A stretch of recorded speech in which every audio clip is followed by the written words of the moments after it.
I'll be very blunt with you guys. Number one, you guys don't know what you're talking about 9 out of 10 times. You guys can't make proper decisions.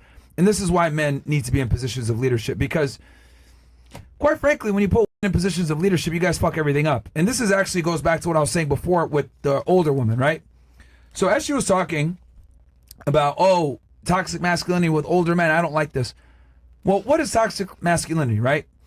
Right? It used to be a man would have the 3 P's: provide, protect, and provision, right? And women would benefit from this because the men had all the responsibility. We had to go out there, hunt the animals, bring back the resources, etc. Men were kind of held to a standard where we were supposed to do things for women and protect them, right? And what I realized is toxic masculinity is a term that is fairly ambiguous, and it's ambiguous for a reason. What women do is they use it to extract the value from masculinity that assists them, the protection, provisioning, and security, while they can simultaneously discount the things that they don't like that come alongside it. So in other words, they want the assertive dominant guy without having rules and boundaries on themselves. So they can go ahead and use this term to dismiss the very traits that make the man the way that he is. So they basically get the good without getting the bad, right? They get all the benefits without dealing with the negatives of it. Because it used to be, I'm going to protect you, I'm going to provide for you, etc., but you need to listen to me. Now women are able to say, well, you got to still protect and provide for me and give me these benefits, but I don't want to listen to you. So I'm going to go ahead and call you toxically masculine and use this term to make the negative parts that actually keep me in line. I'm going to go ahead and demonize that so I don't have to listen to your authority. Because now what we've effectively done is we let women be women, right? They could do whatever they want. They could say, I don't care. They can show pictures of themselves on the internet, whatever it is. But they still expect you to show up on a date and be a man. Courteous and chivalrous and everything else like that. And if you don't adhere to your responsibility, they could just dismiss you. I'm good. I don't, blah, blah, blah. But if you go ahead and you say, well, you know what?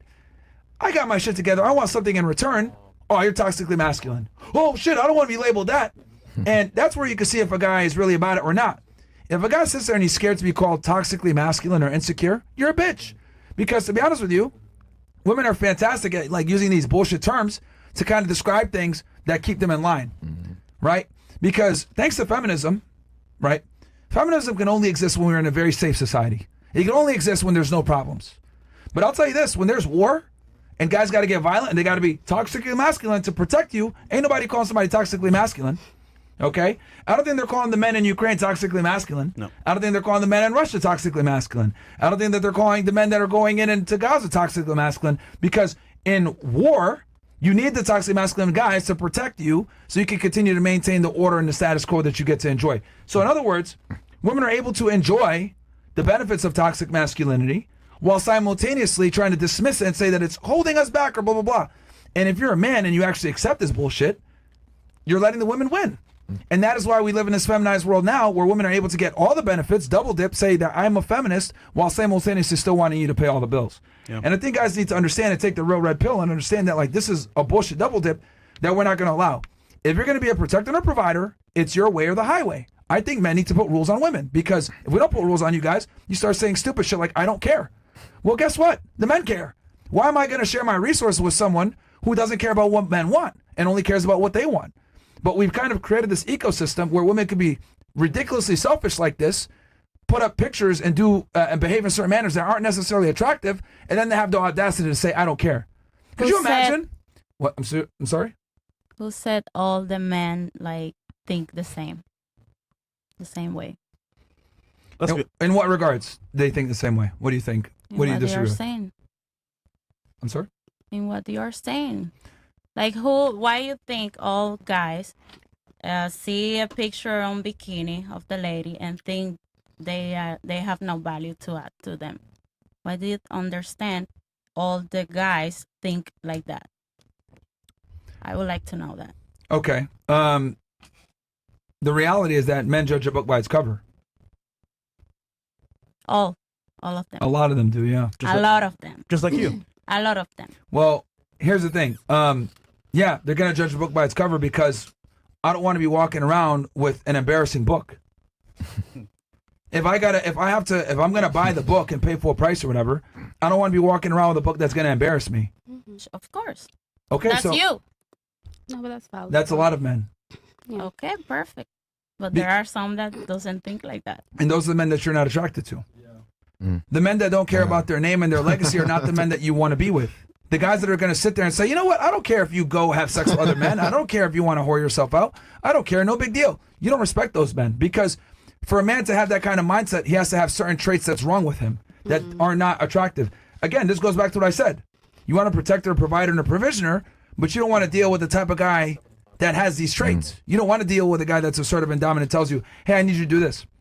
I made it sweet earlier today. I said telling a woman to shut up once a day keeps the feminism away. Shut up, bitch! And I think that's very important, because we need to remind women that you guys honestly, in a lot of cases, you guys don't have the same mental capacity we do. You guys don't have the same strength that we do. You guys don't have the same awareness that we do, because men and women aren't equal. Now, it's funny, because when I asked you guys earlier, are men and women equal? You guys said, well, it depends and blah, blah, blah. We're better than you guys in everything. We really are. Right? If we had to rely on females to run the world, we'd be cooked. We would literally be still rubbing sticks together for fire and trying to throw spears at shit and eat. Like, men have created everything that you guys enjoy now. But again, when you civilize the world too much, they forget who civilized it for them.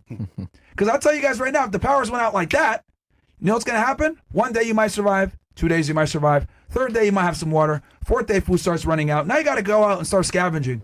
How are you going to scavenge by yourself? Are you going to have the capability of overpowering a man and taking his resources? No. You're going to have to align yourself with another man that's stronger than you to protect you and help you get resources. This is the way it's been since the beginning of time. And then you will care. And then the natural order comes back. And guess what? Ain't nobody going to be a fucking feminist when people are fighting over food or having a hunt or any of that stuff. Feminism is a social construct that doesn't adhere to reality. And here's the thing. You guys don't want a guy to look at you as a feminist or as an equal. You're not attracted to that. If I come into a relationship and say, equal partnership, baby, I love you, we're a team.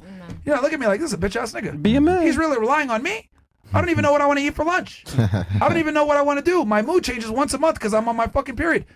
I'm not equipped to make real decisions and, like, be in the real world.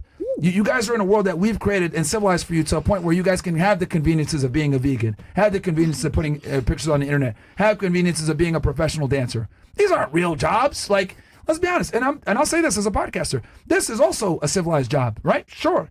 But the reality is, if like things were to go down like this, I'd have to regress and become a savage to survive. Yeah.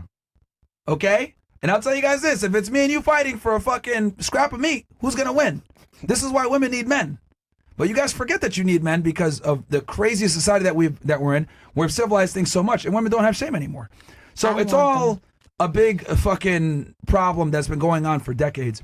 But yeah, I think women not caring about men and not caring what they want and not caring in general is precisely why you guys are in the problematic stage that you are now, where so many women are depressed and sad and can't find a man. So anyway, well said.